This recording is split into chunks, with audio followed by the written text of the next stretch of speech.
I have played Digimon Story Time Stranger for more than 15 hours on hard mode, and I'm here to tell you some of the common mistakes that you should avoid doing, especially in the early game. I will start with something very simple, but don't forget to use the run button. On keyboard you can press the shift key to run, while on Xbox controller you have to hold the B button. Running makes some of those missions, especially early on, much quicker, and once you realize that you have not used it, you'll be a little frustrated at yourself. I definitely was, but don't make that mistake again. The second thing that I do regret is not farming some of the early Digimon.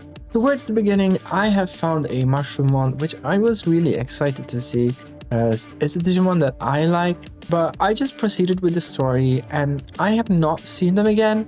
And because it's not 200%, which I kind of like doing, I have not yet converted them. The game does pretty well at indicating at key story moments, so if you're looking for a specific mon, make sure to turn back, wait for that Digimon to respawn, or even force it to respawn by changing rooms or floors, which can be done with Mushroomon for example. And yeah, just make sure you get the Digimon that you want before you progress into the next mission. Another missed opportunity early on is that I did not really change the enhancement skills that the Digimon learned, and that was strategically not wise. Some Digimon like Dracomon learn really useful skills like Ignition. My suggestion here is to unequip the enhancements, especially of Digimon within the box that you're not going to use, and then improve your elemental coverage by giving Digimon attacks of different types. Don't stack 2 fire attacks on the same Digimon, but rather have 2 or 3 Digimon with fire attacks, and that's gonna really help you out. The fourth mistake, and this one you've probably done very early on, is answering the Digimon questions honestly. This is bad. You don't want all your Digimon to share the same personality. When answering a question, you can actually check the personality list and see what your Digimon's personality is right now, and you can answer based on what you actually want the Digimon to align to. This is key to increase the right stats, and it may also unlock new personality skills. And yes, sometimes you have to be mean to your own Digimon, but trust me, it's for the best. For the fifth hint, make sure to pay attention to your Digimon attributes and stats. A common mistake early on is just having a party of Digimon that you like, but they end up sharing a lot in common. If you are running the same attributes, make sure to run character reversal to be able to switch resistances and weaknesses of a Digimon so that you can turn disadvantages into advantageous situations. It's also useful to have a spread of both magic and physical attackers. When I was facing a high defense Digimon boss, my Tentamon's magic attacks hurt me hard because it was doing way more than the physical attackers, and yeah, Tentamon is a Digimon I completely recommend getting very early on. The sixth mistake is not valuing the Digifarm. I was watching a streamer struggling with reaching Digivolution stats, and I realized they were not training any Digimon at all, and we were at the same point in the story, but I was doing way better.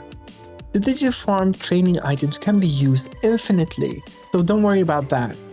And that means you should always have at least 7 Digimon training at any time. When the 30-minute training session ends, you will be informed via the Digiline. The difficulty lies that you can only access the Digifarm from the in-between theater. Unless you can get to it soon, you probably should repeat it for another 30 minutes just by confirming from the Digiline. And most times, you don't really want to stop training anyway because you need a lot of that stat for higher Digivolution stages.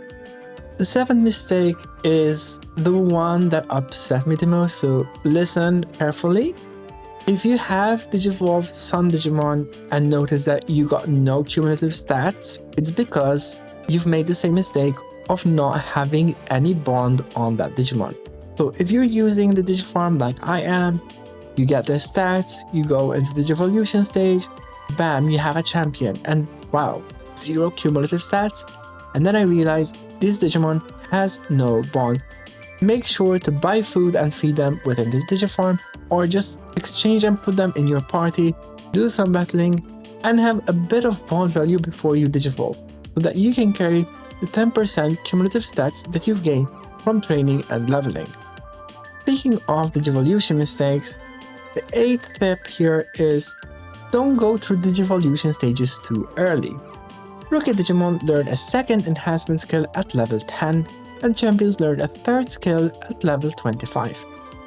If you are very close to those levels, wait it out so you gain one more enhancement skill rather than losing out by accessing the Digivolution process too soon. And those skills are something that your other Digimon may make use of. Another thing that I regret is not using the Digivolution feature. Although it did not seem necessary because I was still able to get to champion stages, if I had used the Digivolution early on, I would have been able to access Digimon lines that are otherwise not accessible for a very long part of the story. And by that I mean Digimon like Palmon and Biyomon. If I could go back in time, I would definitely Digivolve rookies in training too. You can get a lot more possibilities than you think.